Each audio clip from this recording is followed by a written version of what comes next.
So Kanye dropped the project Bully. I'm not reviewing it, but he did drop that project, and the conversation has been going around about, um, separating the art from the artist type of thing. Um, and we all know Kanye has had so many different freaking controversies and so many stupid things to say past several years for a while now, right? From slavery is a choice all the way to calling Donald Trump his daddy. That happened at one point. Um, wearing the Klan robe. You know what I mean? I think he got an iced out swastika chain. So he was like running the gamut, insulting um, Jay Z and Beyonce's kids, calling them the R word and stuff. Well, he's insulting them by using it as a pejorative, calling them the R word. I don't know if they have any, if they're special needs or whatever. But besides, like, he's just been a gross human being for a while. And the conversation keeps happening about, okay, so we know what happened with at the BAFTAs where Michael B and Delroy were at getting the award, or they were presenting. I think they were presenting, and the guy with Tourette's was in the audience, and he yelled out the N word, right? And it's like, okay, we have to make space for people and their mental health. We want to be inclusive and stuff like that.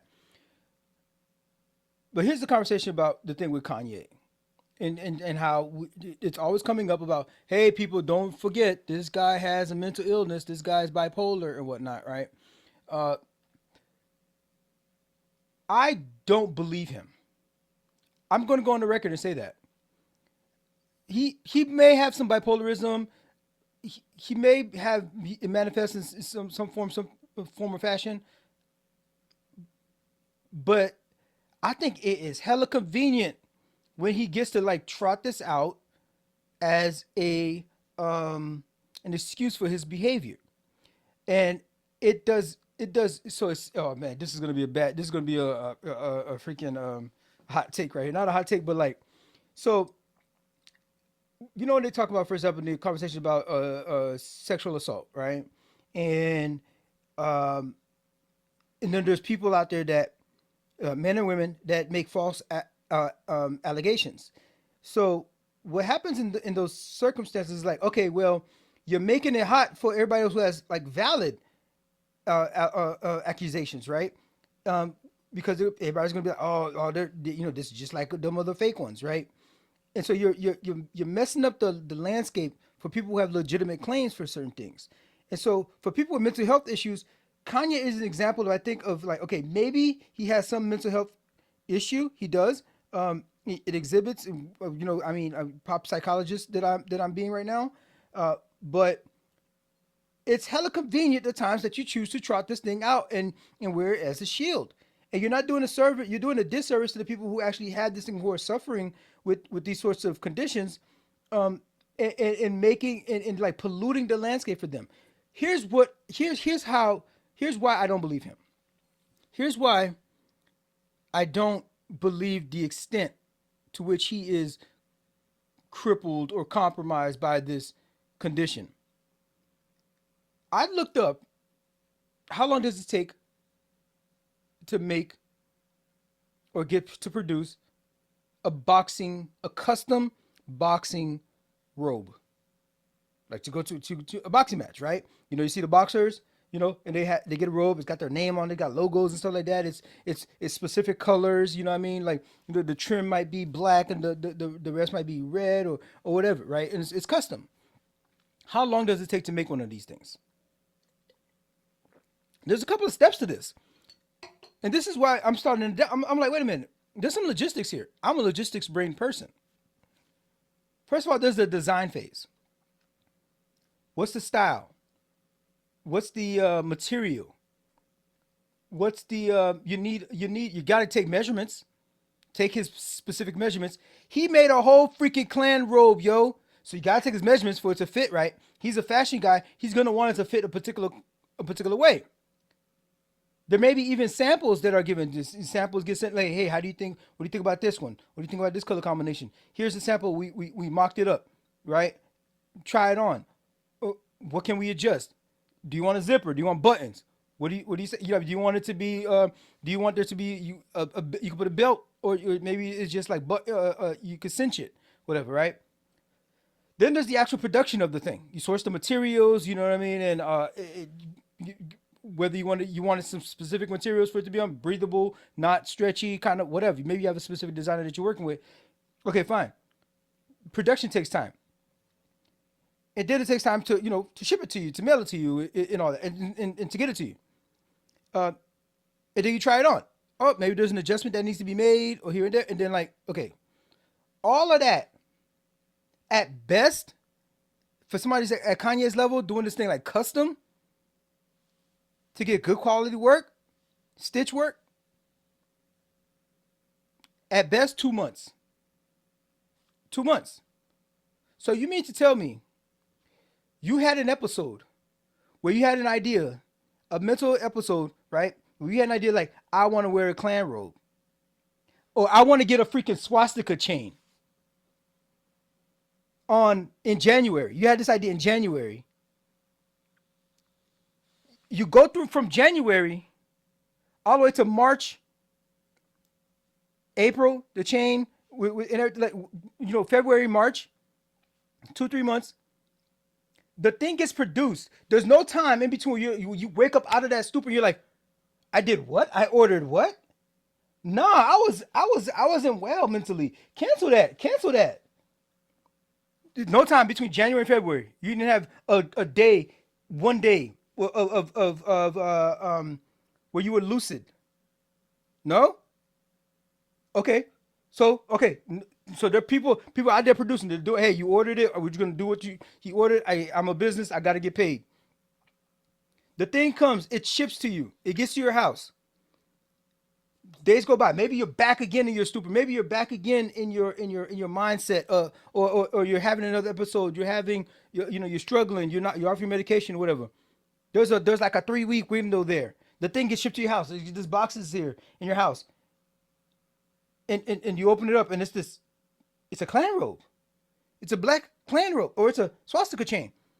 So then you open it up, and you having like, no, oh snap. And it's sitting in your house for like a week. Oh, no, I wasn't in the right mindset. What the heck is this? I did that? I ordered this? And you don't just tear it up. You don't burn it. You don't trash it. You don't call them, yo, my bad, man. I was in a bad state of mind. And, I shouldn't have ordered that. Can I get a refund? You know what? Fuck the refund. You did the work. Don't worry about it. I'll trash it. No, what you did is you kept it. How, Sway? Even in your lucid state. Because you're not in a freaking a bipolar state. I have experience with people that have, that are bipolar.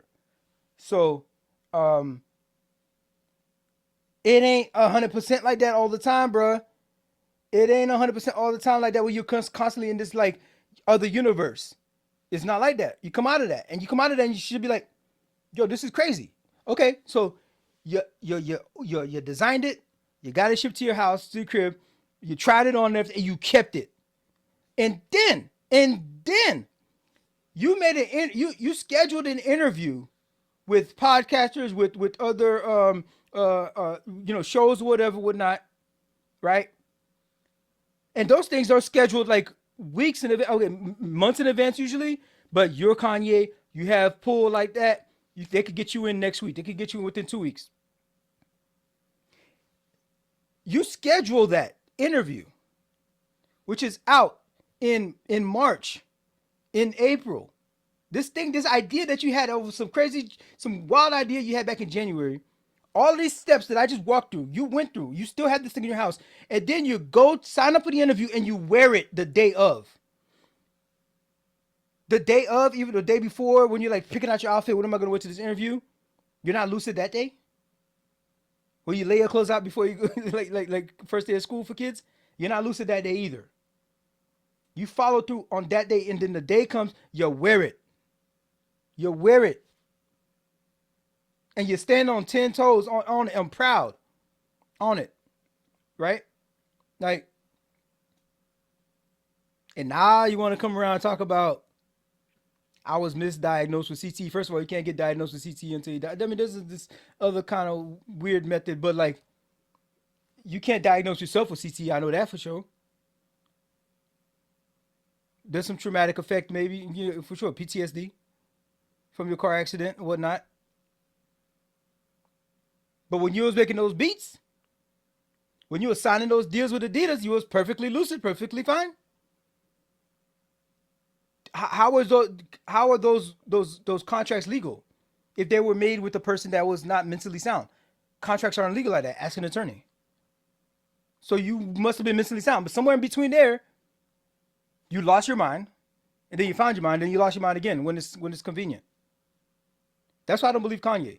It's convenience. It's completely out of convenience when he chooses to lean on this particular disability, and it's doing a disservice to people who are suffering day to day with this thing, and they don't have the finances and the money and the resources to fall back on like Kanye to just play around with this thing. Do not take Kanye West seriously with his mental health. Fuck him. He's racist. He's anti-Semitic. He's a self-hating black person. And he made a bed, and there's no forgiveness for this guy. There's no forgiveness for this. And he is not doing the work for forgiveness. Maybe there's forgiveness. Y'all are better than me. Y'all more forgiving than me. You know what I mean? I'm the tainted one. I need to do work on myself. Cool. But he's not doing the work. First of all, the apologies to black people was completely lackluster. And he still has done it. He did all that other shit publicly. We need him to do publicly to go through the ringer. Publicly. He got canceled from the concert he was supposed to do in Europe. He didn't even say nothing about it. Bro, you supposed to come out and be like, because the letter he put out, the freaking lawyered letter he put out was all talking about, I'm working on these things. I was in a bad place, and I apologize to everybody, whatnot. When the people in Europe canceled his concert, he should have came out and said, you know what? They're right. I am willing to suffer the consequence because I did that. I did those things, and I can understand. And if I'm actually remorseful, I understand that they canceled my concert because of that. I understand. Say something. Show the work. Show your freaking homework. You go and do a show. I think it was SoFi or somewhere in LA, whatever. He did a show, and then the whole stage, great, hey, big productions. He does big productions and stuff. That's the artistry is there, undeniable. He's an artist. He's standing on top of the world. He's standing on top of the globe. Like, bro, read the room. That ain't you. That ain't you right now. You should be, hiding under a rock somewhere. You're lucky to be outside. And you standing on top of the world, standing on top of the globe. Like, this ain't the time for it. You're supposed to be humble right now. Show your work. So no, he conveniently apologized and everything when he had the album coming out, the Bully album coming out, and so and because he wants people to listen to it, he wants the streams, and that's all that was. That's all that was. Give it 6 months, give it 3 months, and we'll see the true Kanye. We'll see the true Kanye. The dude, he's playing us and he's playing his fans. And I was a college dropout, late registration. You kidding me? Like the level of fandom. I saw him one of his early shows in Gainesville, Florida, 2005, 2006, something like that. Huge fan. I'm a Jay Dilla fan, and he's a student of Jay Dilla, so like, for sure. I was feeling his style. Little Brother, he was on Little Brother's album, my favorite rap duo. And they collaborated with him. So yeah, I was a Kanye fan. I was a Kanye fan. His old music is undeniable, still classics and stuff, but like him as a human being, like nah, like he's trash. He's a trash human being. And all these excuses about the mental health makes me think less of him because he's using it as an excuse conveniently. He's overplaying it, and it's poisoning the landscape for people who are truly suffering day to day with these conditions. So that's what I think about the project. I listened to it once. I don't do reviews about projects that I'm not into. So I'm not talking about the project. I'm just talking about Kanye, the man.